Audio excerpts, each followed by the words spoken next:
wabarakatuh. Assalamualaikum warahmatullahi wabarakatuh. Buya, saya ingin bertanya. Buya, aku pernah menghajar anakku habis-habisan karena dia tidak mau mengaji. Tetapi kini dia minta ke pesantren. Kemarin dia pulang ke rumah dan dia mengaji di hadapanku. Besok dia mau kembali ke pondok. Kini aku merasa berdosa kepadanya, Buya. Apakah Allah akan mengampuni dosa-dosa saya yang telah menghajar dia? Aku pernah minta maaf kepadanya, tapi dia hanyalah diam sambil menangis. Mohon pencerahannya, Buya. Nasihat buat ayah dan ibu. Hendaknya senantiasa membiasakan di dalam berurusan dengan anaknya adalah mendahulukan kasih sayang. Bukan dengan kekerasan. Bukan dengan kekerasan.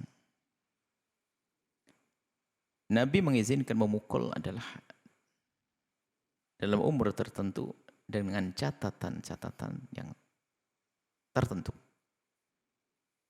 Mukulnya pun ternyata bukan mukul bogem begitu, akan tapi hanya sesuatu yang menjadikan sebab anak itu jerah. Di saat umur 10 tahun dia belum mau melaksanakan sholat. Fadribu alaihi. Wahum abna'u ashrin. Tukul dengan sini, sayang sini. Bukan dengan kekerasan. Karena itu lebih menundukkan hatinya. Satu sisi, upayakan. Mungkin ada sebagian orang tua yang punya pendidikan juga keras dari orang tuanya. Sehingga akan diterapkan kepada anaknya, hendaknya segera mengevaluasi dan koreksi diri dan juga membuat perubahan. Anak-anak kita adalah anak yang punya kelembutan. Dengan dasar hati yang lembut pada dasarnya. Tapi kalau kita latih dengan kekerasan pun akan keras pada akhirnya. Maka kami himbau kepada para orang tua untuk tetap mendahulukan kasih sayang dan kelembutan serta cinta. Cuman memang ada suatu ketika harus ada ketegasan. Tapi bukan kekejaman.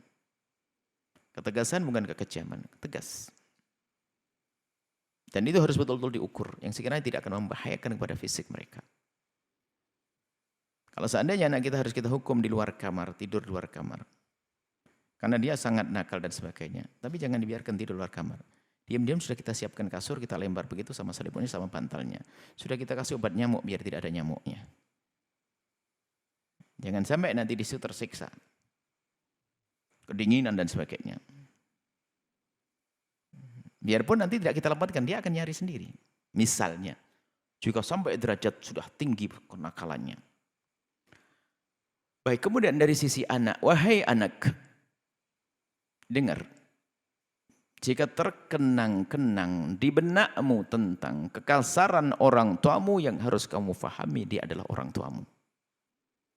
Yang mereka telah berijtihad untuk memuliakanmu dengan pendidikan dan tarbiyah. Akan tapi ijtihadnya salah.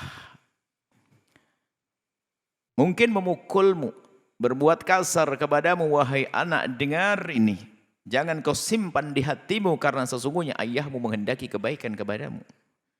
Karena keterbatasan ilmu ayahmu dan pengalamannya, atau memang pengalamannya diambil dari orang yang sebelumnya seperti itu sehingga diterapkan kepadamu seperti itu, maka wahai anak, pandang kalau itu adalah bahasa kasih sayang ayahmu yang sangat terbatas. Jangan kau simpan dendam kalau kau ingin beruntung dan bahagia. Berusaha untuk lapang hati, fahamkan kepada dirimu sendiri kalau itu adalah kasih sayang.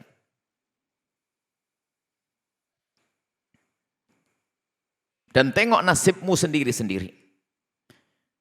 Kalau ternyata di dalam hatimu dikuasai dengan dendam yang berkepanjangan kepada orang tuamu, maka ketahuilah itu alamat nasib buruk untukmu. Sebab ada orang yang dihajar oleh orang tuanya, dipukuli orang tuanya, padahal dia juga tidak beriman, ternyata tidak marah kepada ayahnya. Ada kok, itu nasib baik. Ada orang yang tidak bisa marah dengan ibundanya, ayahandanya. Bahkan yang ada hanya kasih dan cinta, biarpun dia dipukul dan sebagainya. Berarti memang dia itu bakal benar ini orang. Tapi ada seorang anak mudah, kalau sama orang tuanya mudah marah, dendam, na'udzubillah. Kadang kalau memang nasib buruk, padahal orang tuanya juga tidak kasar-kasar amat. Orang tuanya tidak kasar-kasar amat, tapi dendamnya panjang, tidak kunjung selesai. Na'udzubillah, nasib buruk. Sehingga susah punya kecintaan kepada orang tua. Susah mengabdi kepada orang tua. Hati-hati. Ini nasihat buat anak. Yang punya pengalaman masa lalu dengan orang tuanya tidak baik, tolong segera obati hatimu dengan melihat bahwasanya itu kasih sayang dan cinta orang tuamu kepadamu. Yang dihadirkan dalam bentuk yang salah, pada sesungguhnya itu adalah cinta. Karena keterbatasan orang tuamu dalam mengungkapkan cintanya. Pengennya orang tuamu itu adalah menjadikan dirimu adalah orang istimewa. Cuman lupa bahwasanya perlu waktu. Dan memang kadang seperti itulah seorang tua, kadang terburu-buru. Ingin menjadikan anaknya cepat bisa. Di umur begini harus bisa begini, umur begini bisa. Bisa jadi menjadikan sebab cacat itu anaknya orang tua.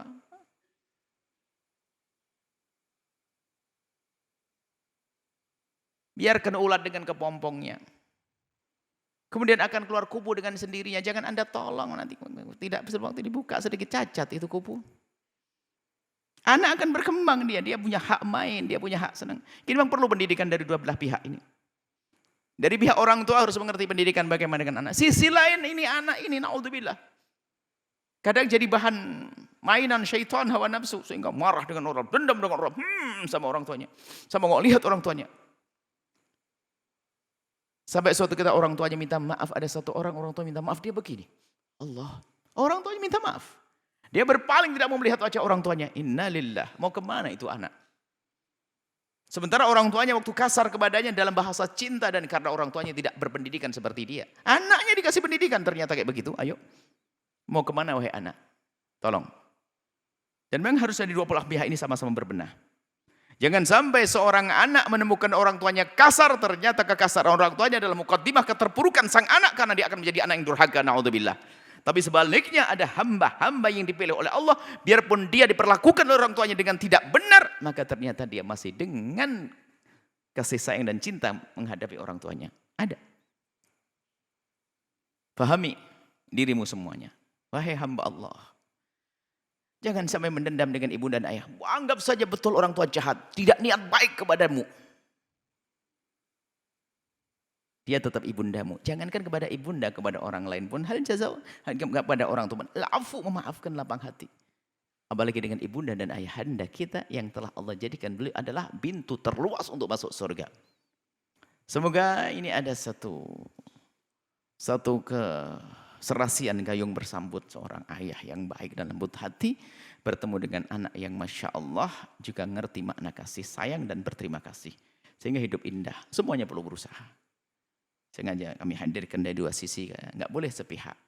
Nanti kita menegur orang tua saja, anak tambah nggak karu-karuan. Iya betul Bu ya, ayah saya begitu. Oh, jadi neraka itu anak ahli neraka.